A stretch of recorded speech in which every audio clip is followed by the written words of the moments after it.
Naka-heightened alert ang Philippine National Police sa buong bansa dahil daw sa mga posibleng rally at mass action matapos po ang pag-aresto kay dating Pangulong Rodrigo Duterte.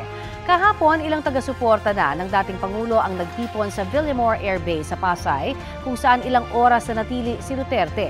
Balitang hatid ni James Agustin. Ilipad sa ibang bansa. Nagtipon-tipon at nagsagawa ng programa mga sumusuporta kay dating Pangulong Rodrigo Duterte sa labas ng Gate 5 ng Villamor Air Base kagabi. Ang iba may dala pang tarpaulin na nakasadang suporta sa dating Pangulo.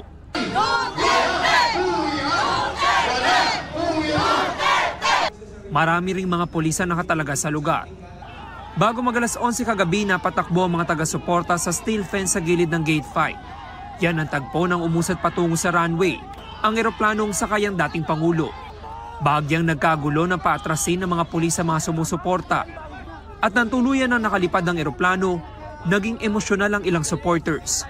Lalo pang nagdagdag ng puwersa ang PNP. Dumating sa lugar si Attorney Israelito Torreon na isa sa mga tumatayong abogado ng dating Pangulo.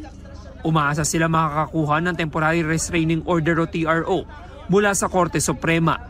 The next move is we will have to meet with my fellow lawyers. No, I will have to meet with Attorney Martin Delgra. No, and I will have to converse likewise to former Executive Secretary Medialdea and Attorney Vic Rodriguez and the other lawyers who are assisting us, so that we can come up with a unified legal theory as to how we can defend well the rights of the former president.